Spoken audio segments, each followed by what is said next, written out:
Amid the dazzling lights of Fashion Week, the millionaire confidently walked alongside his mistress, believing he had hidden everything. But little did he know, his pregnant wife, seemingly abandoned, was in fact the secret investor behind the entire show.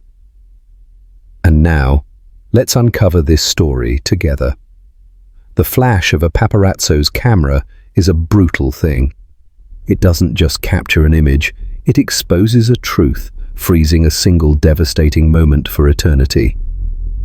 For Jared Jezza Riley, a high-flying property tycoon in Sydney, that moment was fast approaching. He stood under the glittering chandeliers of a Melbourne ballroom, his arm possessively around his latest dalliance, an influencer named Tamsin Tam O'Keefe. Jared believed he was the king of his universe, orchestrating a perfect secret life. But across the city, in a quiet, elegant suite, his pregnant wife, Olivia Liv Riley, was reviewing the final run of show for the very event he was attending, an event she secretly owned. She was not just a spectator in his game, she was the architect of the entire board.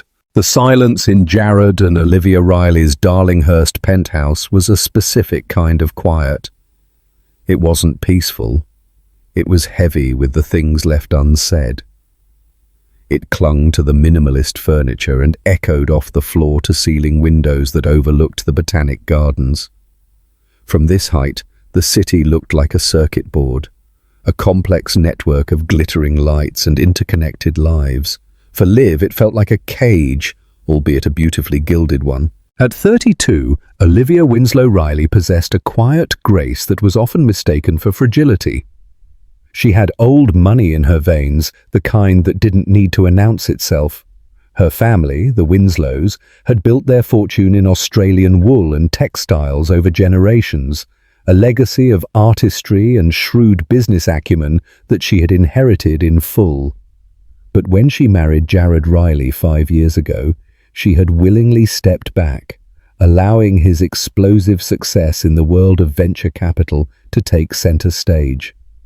He was the sun, and she, he assumed, was a planet content to orbit him. He was wrong. Lately, the distance between them had grown from a crack to a chasm. Jared's work had become an impenetrable fortress. Late nights were no longer just late. They were all-nighters. Business trips once discussed were now announced. The latest was a week in Melbourne.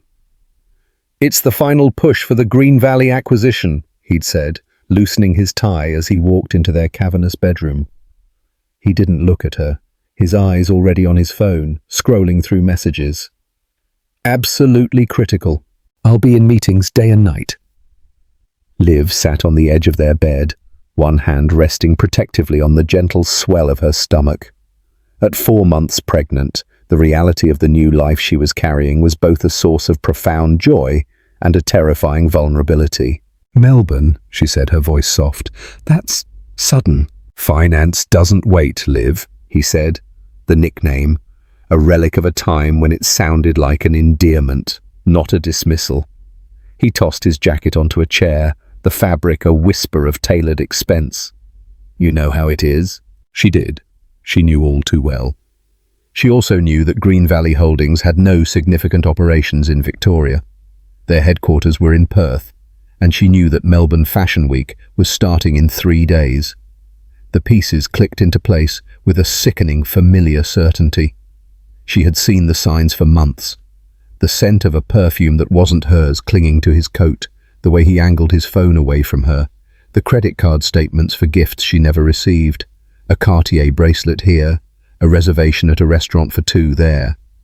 And then there were the social media whispers, the anonymous DMs from so-called well-wishers, with screenshots of an influencer named Tamsin O'Keefe, a vapidly beautiful blonde who seemed to be living a life parallel to Jared's travel schedule. Tam's latest post was a picture of a single long-stemmed rose against a backdrop of silk sheets. The caption, "Melbs, always a good idea. Can't wait for a week of magic. And MFW, blessed." Olivia felt the cold dread mix with a surge of white-hot fury. It wasn't just the betrayal, it was the insult to her intelligence. Did he really think she was that naive? That she was just the quiet, ornamental wife, content to arrange flowers and plan charity galas while he built his empire and his harem? He had forgotten who she was. He had forgotten the Winslow blood that ran through her veins. While Jared was building his fortune with aggressive public takeovers, Olivia had been quietly managing her own. After her father's death 2 years prior, she had inherited the entirety of the Winslow family trust. It was a substantial portfolio, managed with the kind of discretion that made Sydney's bravado look clumsy. She operated through a boutique investment firm named Athelred Ventures, a name so old and unassuming it flew under everyone's radar. Her lead advisor, Patrick O'Hara, a man who had worked for her father for 30 years, was the public face of the firm. To the world, Olivia Riley was simply a philanthropist's wife. To a select few, she was GB, the silent, decisive force behind Athelred. And Athelred Ventures had recently made a very significant, very quiet investment. They had become the sole financial backer for the comeback collection of Anya Volkov, a brilliant but volatile designer who had burned out and fallen from grace years ago.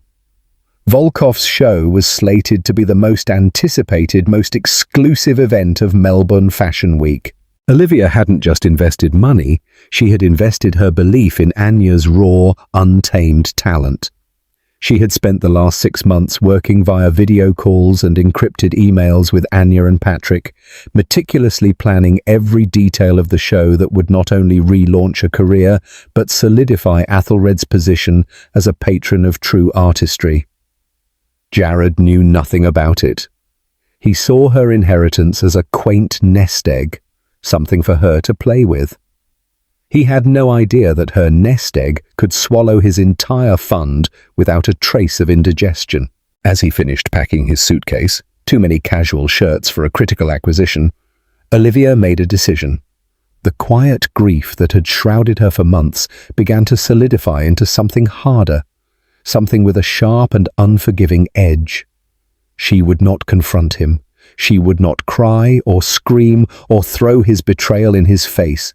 That was the reaction he expected from the woman he thought he knew. Instead, she would let him walk straight into her world, a world he had no idea even existed. She would let him have his little fantasy in the city of gold, and then, on her terms, on her stage, she would burn it all to the ground. "You be safe, Jared," she said, her voice impossibly calm as she stood up and walked over to him. She adjusted his collar, her fingers cool against his skin. He barely registered the touch. She looked into his eyes, searching for a flicker of the man she had married, but found only a reflection of herself, small and distant. "Gotta go," he said, giving her a perfunctory kiss on the cheek. It felt like the brush of a stranger. "Don't wait up." As the front door clicked shut, the heavy silence of the penthouse returned. But this time it wasn't empty. It was filled with the hum of a plan, a cold, calculated masterpiece of revenge taking its first breath. Olivia walked to her home office, the city lights twinkling below her. She picked up her phone and dialed a number. "Patrick," she said, her voice clear and steady. "Change of plans. Book me a suite at the Grand Hyatt and secure a private jet. I'm coming to Melbourne." Melbourne greeted Jared Riley with the kind of crisp, cinematic autumn light that made everything look expensive. He breezed through the private terminal at Essendon Airport, his Louis Vuitton duffel bag slung over his shoulder, a man entirely at home in a world of privilege. Tamsin O'Keefe was waiting for him, practically vibrating with excitement. She threw her arms around him, a flurry of blonde hair and Dior perfume. "Donnie, you made it!" she squealed, pressing a kiss to his lips that was more for the benefit of any onlookers than for genuine affection. "Wouldn't miss it," he said, a smug smile playing on his lips. This was the life, the power, the money, the beautiful woman on his arm. It was a validation of his success, a world away from the quiet, heavy atmosphere of his penthouse and his increasingly withdrawn wife. He loved Liv, of course, in the way one loves a beautiful, valuable painting. She was an asset, a symbol of class and stability. But Tam was fun. She was easy. She required nothing from him but gifts and attention, things he had in abundance. Their suite at the West in Melbourne was obscene in its luxury. It overlooked the Yarra River, a cliché that Tam embraced with unbridled glee, immediately posing for a series of selfies. "Everyone is going to be so jelly," she chirped, tapping away at her phone instantly, uploading her curated reality for her hundreds of thousands of followers. For the next 2 days, they dove headfirst into the fantasy. They shopped on Collins Street, Jared swiping his black card with a casual flick of the wrist. They had lunch at L'Avenue, a haven for the see and be seen crowd, where Tam made sure to air-kiss acquaintances and catch the eye of photographers. Jared played the part of the indulgent benefactor, basking in the envious glances from other men. He sent a single perfunctory text to Liv each morning. "Meetings going well, exhausted, love you." Then he would switch his phone to silent and immerse himself back in the intoxicating bubble of his double life. He had arranged for front row seats at the most coveted shows. For him and Tam, this week was about being seen, about cementing their status, his as a power player, hers as an emerging style icon. The pinnacle, the one ticket everyone was desperate for, was the Anya Volkov show. It was the talk of the town, a comeback story shrouded in mystery. No one knew who was backing her, only that the budget was astronomical and the collection was rumoured to be revolutionary. Jared had his assistant, Hamish, pull every string possible to secure 2 premier seats. It was a power move, a declaration that he could get anything he wanted. Meanwhile, just a few blocks away at the opulent and discreet Grand Hyatt, Olivia Winslow Riley was operating in a different Melbourne entirely. She had arrived on a private jet a few hours after Jared, slipping into the city unnoticed. Her suite was quiet, elegant, and had been transformed into a command centre. Patrick O'Hara, a distinguished man in his late 60s with silver hair and the unflappable calm of a seasoned chess master, was already there waiting with a stack of files. "Everything is in order, GB," he said, handing her a tablet. "Anya is in her usual pre-show state of artistic panic, which is a good sign. The venue is secure, the guest list is finalized." Olivia, dressed in comfortable silk pajamas, her hair tied back, looked nothing like the society wife Jared envisioned. She was focused, her eyes sharp as she scanned the documents. There was no trace of the heartbroken woman she had been just days ago. In her place was a Winslow, a leader, a strategist. The pregnancy had not softened her. It had forged a new kind of steel within her. She was not just fighting for herself anymore. She was fighting for the legacy her child would inherit. "Let's review the seating chart," she said, her voice crisp. "I want to make a few adjustments." Patrick raised an eyebrow. "Of course, GB. Move Mr. Riley and his guest from A1 and A2 to A11 and A12. That's still front row, but it's at the far end. The press photographers rarely focus there. It's considered less prestigious." "Exactly," Olivia said. "He'll be seen, but he won't be the centre of attention. I want him to feel a slight sting, a confusion. I want him to wonder why a man of his stature was pushed to the side. Let him simmer in his own ego." The change was made with a few quiet keystrokes. It was a subtle act of sabotage, a prelude to the main event. Jared received the updated ticket confirmation via email. He barely glanced at it, seeing only the words "front row" and forwarding it to Tam with a smug message. As promised, the best.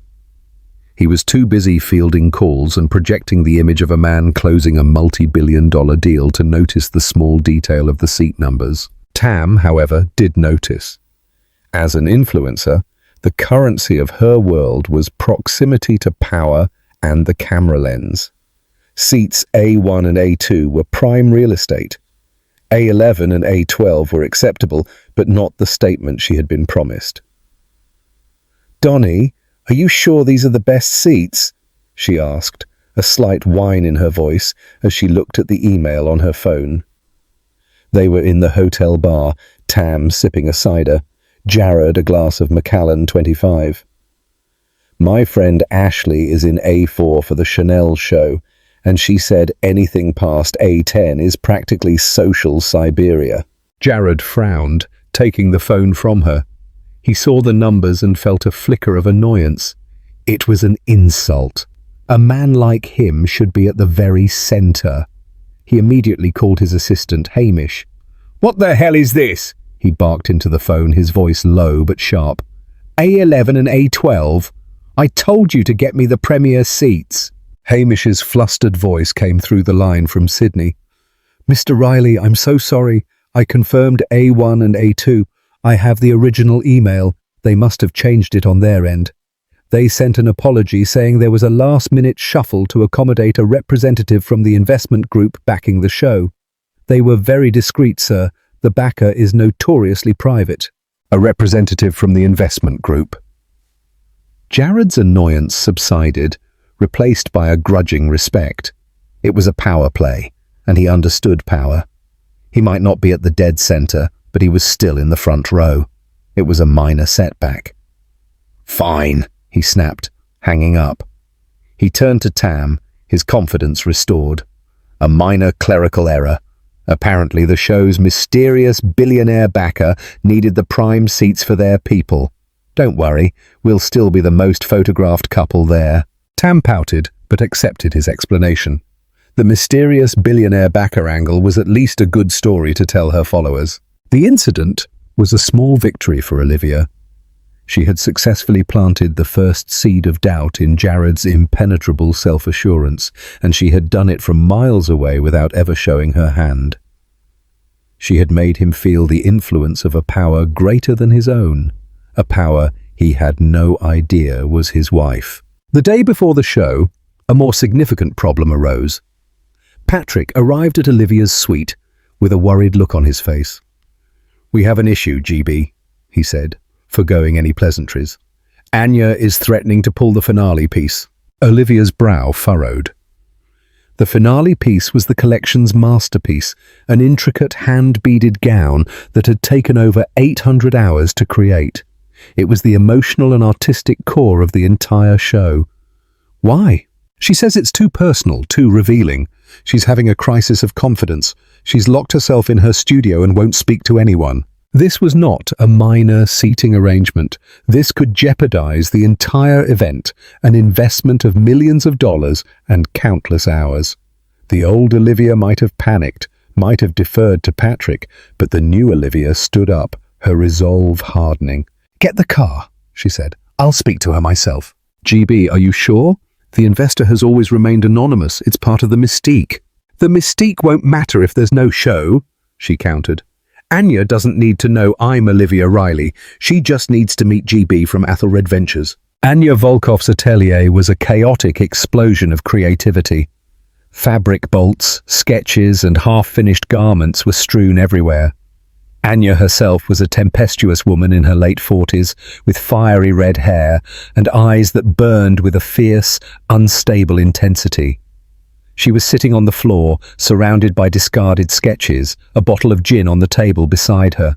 "I can't do it," she said, her voice raspy, not even looking at Olivia.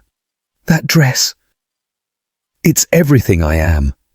It's my failure, my hope, my entire soul. To send it out on that runway to be judged by those vultures. I can't." Olivia walked slowly into the room, her presence calm and centered. She didn't lecture or command. She knelt down, her movements careful due to her pregnancy, and picked up a sketch of the final gown. "It's the most beautiful thing I've ever seen, Anya," she said softly. Anya looked up, her eyes filled with a mixture of suspicion and despair. "What would you know? You're just the money." "I'm more than that," Olivia said, her gaze steady. "My family has been in textiles for over a century. I grew up with fabric and thread. I know what it takes to create something like this. This isn't just a dress, it's a resurrection." She paused, letting the word hang in the air. "You're not afraid they'll judge the dress, Anya. You're afraid they'll see you, all of you, and you're afraid they'll love it. Because if they love it, it means you have to keep going. You have to live up to it. And that's more terrifying than any failure." Anya stared at her, her tough exterior cracking. Olivia had seen straight through her, past the artistic temperament to the raw fear beneath. In that moment, Olivia wasn't a client or an investor. She was a kindred spirit, a woman who also understood what it meant to hide, to be afraid, and to finally decide to step into the light. "The world needs to see this, Anya," Olivia continued, her voice filled with a quiet strength. "You need to see it. You need to watch that dress walk down the runway and remember who you are." Tears welled in the designer's eyes. She nodded slowly, a silent capitulation. The crisis was averted. As Olivia left the atelier, she felt a sense of power that had nothing to do with money or revenge. It was the power of competence, of connection, of stepping out from the shadows and leading. She had saved her own investment not with a checkbook, but with her own innate strength and intuition. Jared, she thought with a sudden chilling clarity, had never seen this side of her. He had never wanted to. He had married the heiress, the ornament. He had no idea he was married to the queen. The day of the Anya Volkov show dawned grey and overcast, the Melbourne sky a canvas of muted tones. Inside the Royal Exhibition Building, however, the atmosphere was electric. The chosen venue was an architectural masterpiece, its historic elegance a stark and brilliant contrast to the avant-garde collection it was about to host. Wires snaked across the floor, lighting technicians shouted commands from high gantries, and models, looking like graceful, otherworldly beings, glided through the backstage chaos. In her suite at the Grand Hyatt, Olivia was the picture of calm. She had chosen her outfit with meticulous care. It wasn't a piece from a rival designer, nor was it ostentatious. It was a custom-made gown of deep emerald green silk, designed by a young, unknown couturier she had recently decided to mentor. The dress was simple, elegant, and cut to accommodate her pregnancy, accentuating the gentle curve of her belly rather than hiding it. It was a statement of life, of future, of quiet, unshakable power. She wore her mother's diamond earrings, small and brilliant, and her hair was swept back in a classic chignon. She was not dressing for a battle. She was dressing for a coronation. Patrick arrived to escort her. "The car is ready, GB. We'll use the private rear entrance. No one will see you until the appointed moment." He paused, looking at her. "You look radiant." "I feel calm," Olivia admitted, placing a hand on her stomach. "For the first time in a long time, I feel like I am exactly where I am supposed to be." Across town, the mood in Jared and Tam's suite was decidedly different. It was a frantic whirlwind of glam prep. Tam had a team of hair and makeup artists working on her, transforming her into a glittering spectacle. She had chosen a revealing, sequined micro-dress that left little to the imagination. "Is this too much?" she asked Jared for the 10th time, striking a pose in the mirror. "You look like $1,000,000, he said, distracted. He was on the phone with his broker in Sydney, his voice a low, authoritative growl. The Green Valley acquisition he'd used as a cover story was real, but it wasn't going as smoothly as he'd projected. There were complications, whispers of a competing offer from a silent, aggressive investment firm.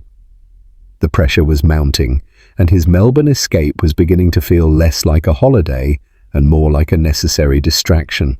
He hung up the phone with a frustrated sigh and looked at his reflection. He was wearing a custom Tom Ford suit, a Patek Philippe watch on his wrist. He looked every inch the master of the universe, yet a strange sense of unease had been gnawing at him for the past day. The seat change at the show, the trouble with the deal, they were minor things, but they were cracks in the perfect facade of his control. He dismissed it as stress. Tonight was about forgetting all that. It was about showing up with the most beautiful woman in the room and reminding the world just who Jared Riley was. As they made their way to the venue, their car was swarmed by photographers. Tam lapped it up, smiling and posing, while Jared maintained a look of bored indifference, a carefully cultivated mask of power. They made their grand entrance, the flashbulbs exploding around them. They were the it couple of the moment, a walking embodiment of wealth and glamour. They found their seats, A11 and A12. Jared's jaw tightened slightly as he saw the center seats, A1 through A4, were still empty, marked only with a simple, discreet, reserved card. Who were these people so important they could arrive after everyone else? The lights began to dim. A hush fell over the crowd. The air crackled with anticipation. Jared put his arm around Tam, pulling her close. He leaned in and whispered, "Enjoy the show. I bought you this." It was a lie, of course, but it was the kind of lie he knew she wanted to hear. Backstage, Olivia stood in the shadows of the wings, hidden from view. She could see the audience, a sea of expectant faces lit by the glow of their phones. She saw Jared and Tam, their heads close together, a perfect tableau of his betrayal. A pang of the old hurt shot through her, sharp and sudden. It was the last gasp of the woman she used to be. She took a deep, steadying breath, pushed it down, and replaced it with cold, hard clarity. Anya Volkov came to stand beside her, the designer's hands trembling. "I can't believe this is happening," she whispered. "You earned this," Olivia said, giving her arm a gentle squeeze. "Now go and take your bow when the time comes. You'll be brilliant." The haunting first notes of the orchestral score began to play. The first model stepped onto the runway. The Anya Volkov comeback show had begun, and with it, the final, inexorable countdown to Jared Riley's downfall. The storm had arrived. The show was not just a collection of clothes. It was a symphony of fabric and form. Anya Volkov, fueled by years of pent-up creativity and now emboldened by Olivia's faith, had crafted a masterpiece. The first pieces were dark and structured, architectural marvels of wool and leather that spoke of confinement and struggle. The audience was captivated, the usual chatter and phone scrolling replaced by a reverent silence. Jared, despite himself, was impressed. He knew a good investment when he saw one, and this was it. The craftsmanship was impeccable, the vision was singular. He made a mental note to have Hamish find out who the money was behind this Volkov character.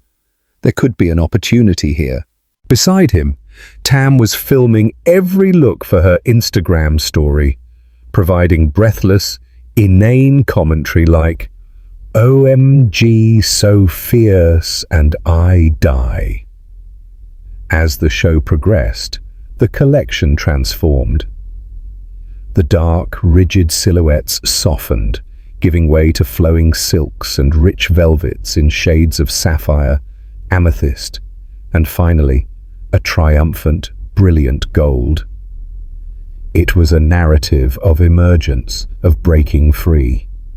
The tension in the room built with the swelling orchestral score, each look more breathtaking than the last.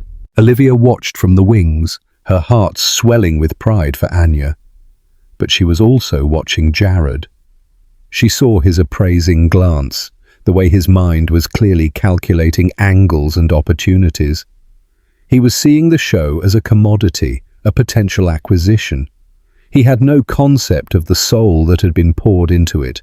He was a predator, and this entire world she had built was to him just another hunting ground. Then came the finale. The music softened to a single, haunting cello melody. A collective gasp rippled through the audience as the final model stepped onto the runway. She was wearing the dress, the one that had taken 800 hours to create, the one that Anya had almost pulled. It was a column of midnight blue silk, so densely hand-beaded with crystals and pearls that it seemed to drink the light and reflect a starfield. It moved like liquid night, a celestial body brought to earth. It was a work of art, pure and simple. The model paused at the end of the runway, and for a moment the entire world seemed to stop. Then the room erupted. The applause was deafening, a roar of approval and awe. People were on their feet, the flashing of cameras now a frantic, blinding strobe. Jared was clapping too, a wide, appreciative grin on his face. "Incredible," he muttered to Tam. "Absolutely incredible." As the model walked off, a visibly overwhelmed Anya Volkov was pushed onto the runway by her team. Tears streamed down her face as she took a bow, the thunderous applause washing over her. She held up her hands for silence, and slowly the room quieted. "Thank you," she said, her voice thick with emotion. "Thank you all for being here. To come back like this. It is a dream. I could not have done this alone.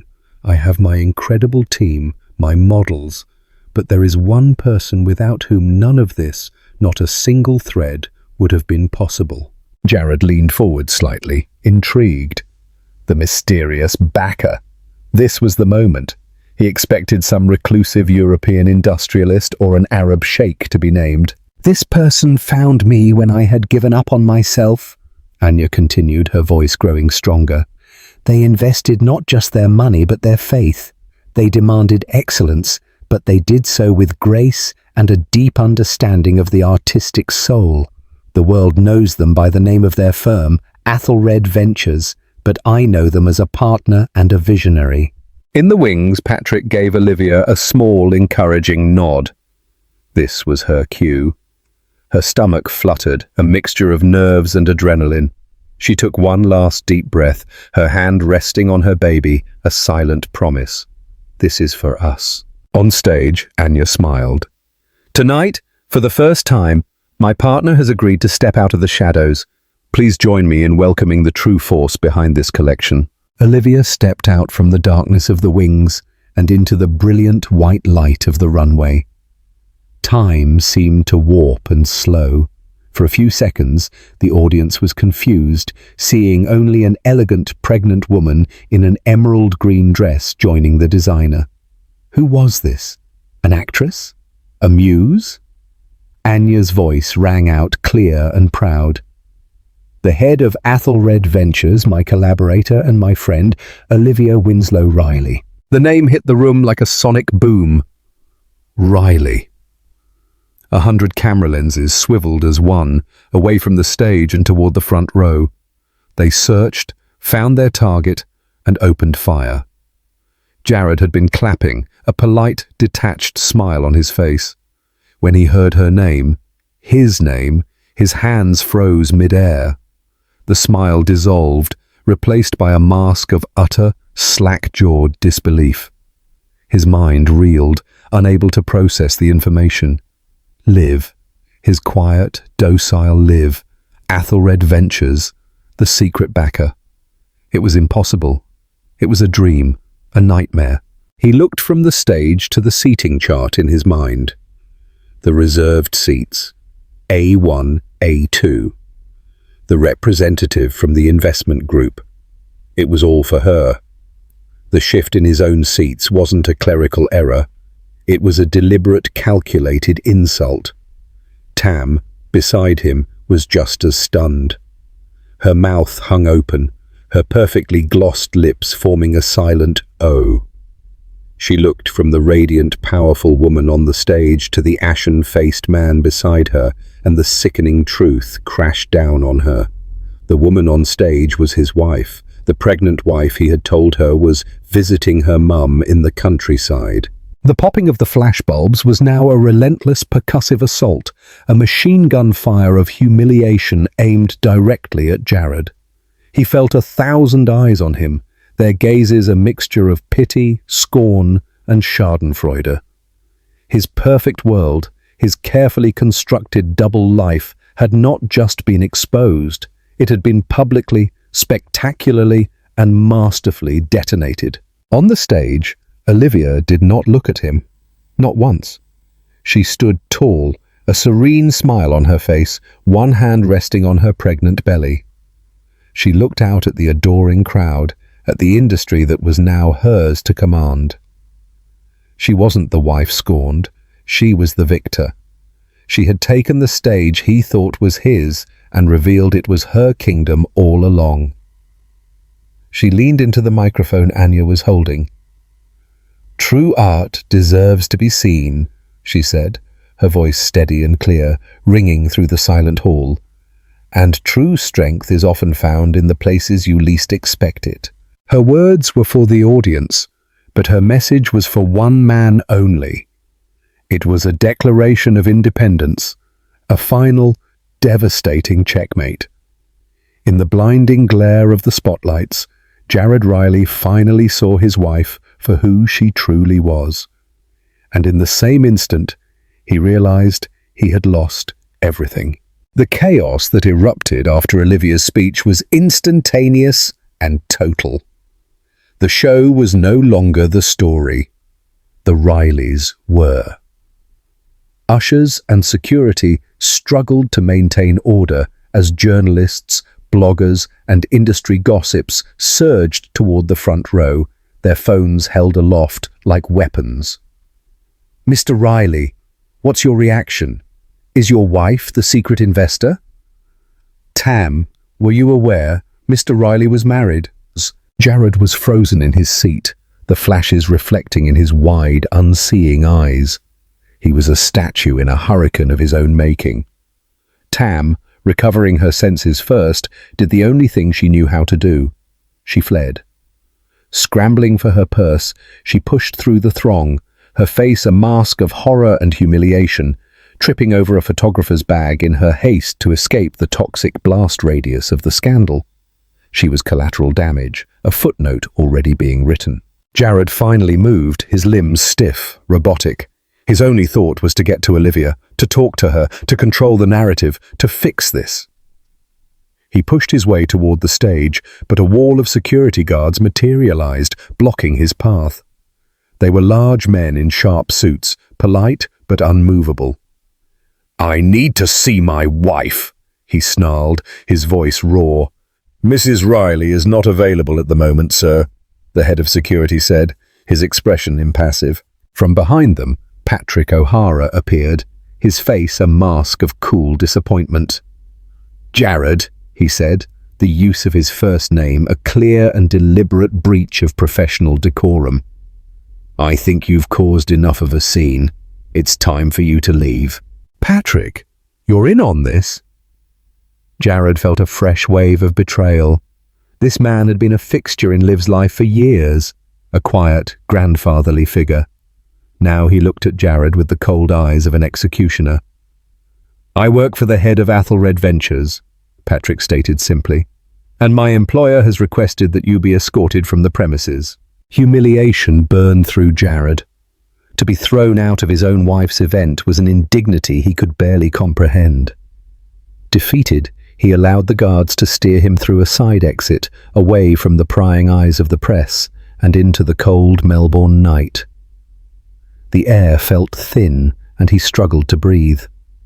His phone was vibrating incessantly in his pocket, a frantic buzzing of texts and missed calls from his partners, his lawyers, his PR team in Sydney. The story was already breaking online.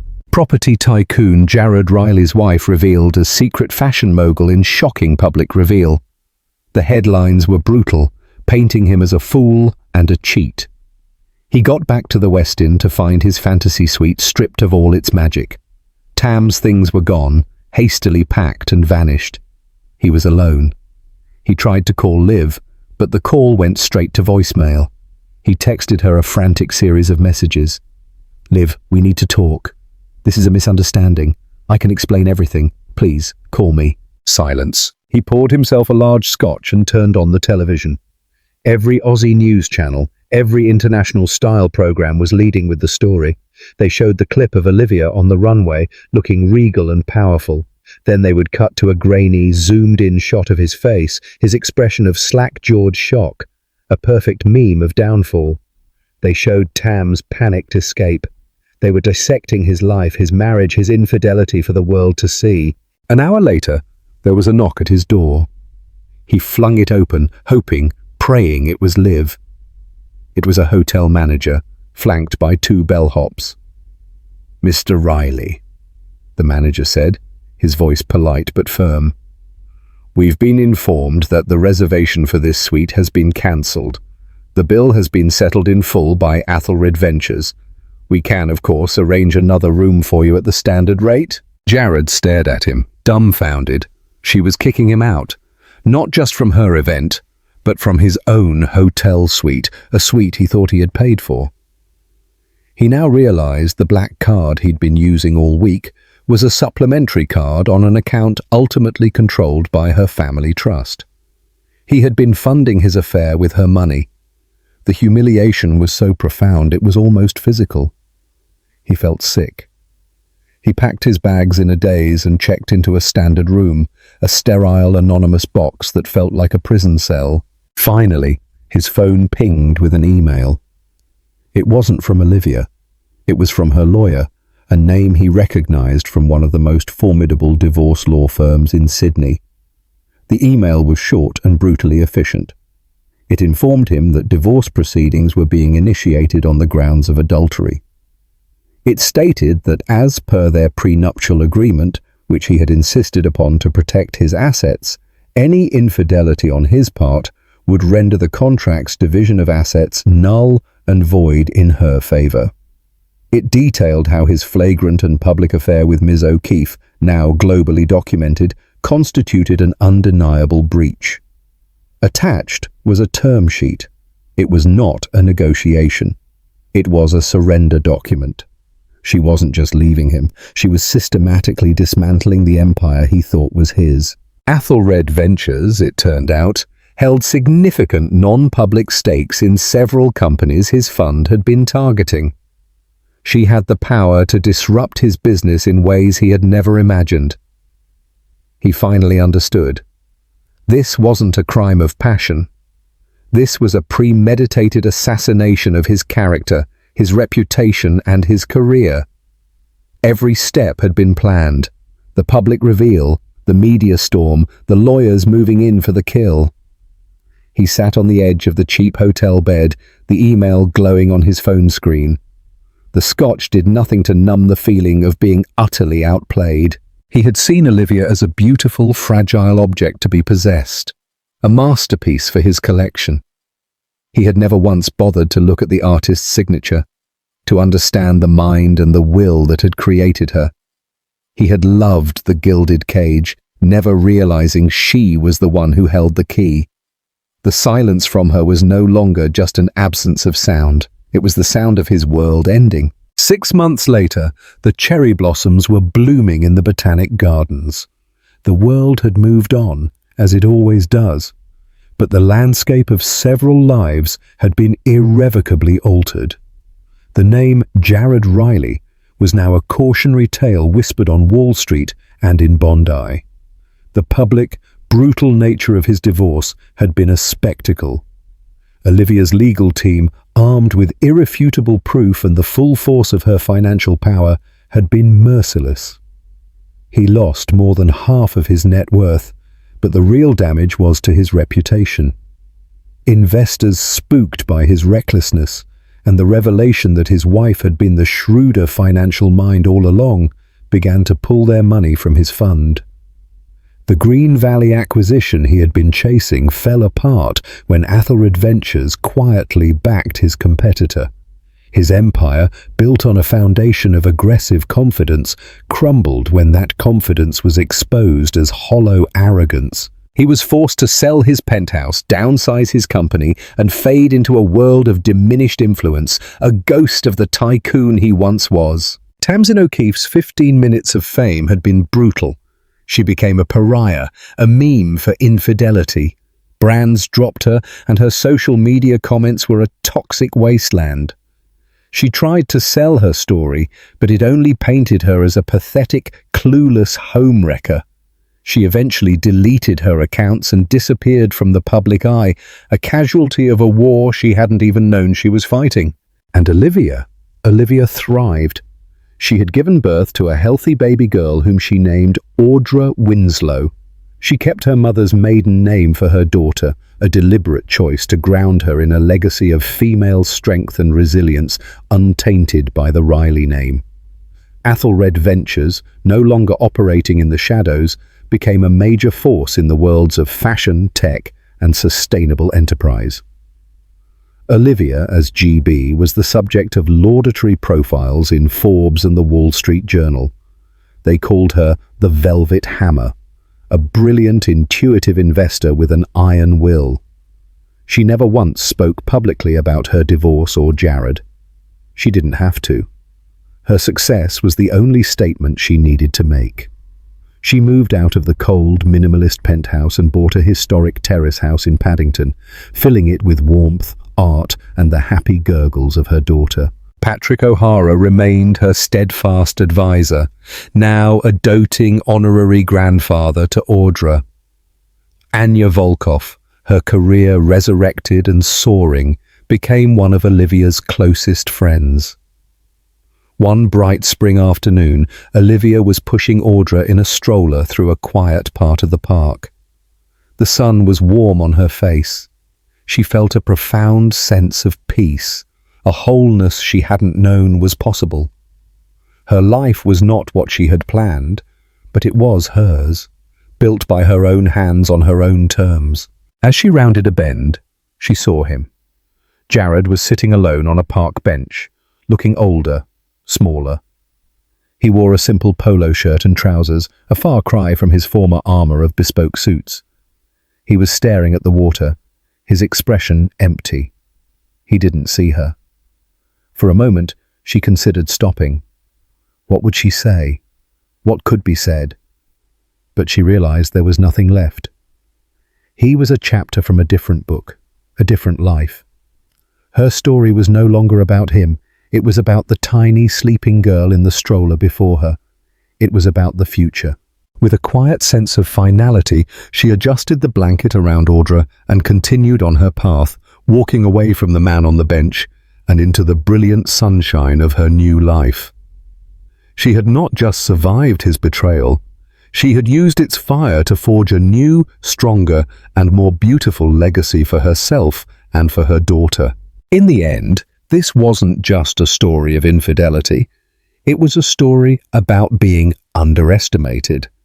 It's a powerful reminder that the quietest people in the room are often the most observant, and that true strength isn't about the noise you make, but about the strategic, silent moves that change the entire game. Olivia's story shows us that you can build a new life from the ashes of betrayal, not by seeking revenge, but by claiming the power that was yours all along. It's a testament to the fact that the best response to being wronged is to build an empire so magnificent that your detractors become irrelevant footnotes in your own incredible biography. If this story of strength and sweet justice resonated with you, please give this video a thumbs up and share it with someone who needs a reminder of their own hidden power. Don't forget to subscribe and hit the notification bell so you won't miss our next story. Thanks for listening. What would you have done in Jared's shoes when you saw your son for the very first time? Tell us in the comments. And don't forget to like this video and subscribe to the channel so you don't miss our next story.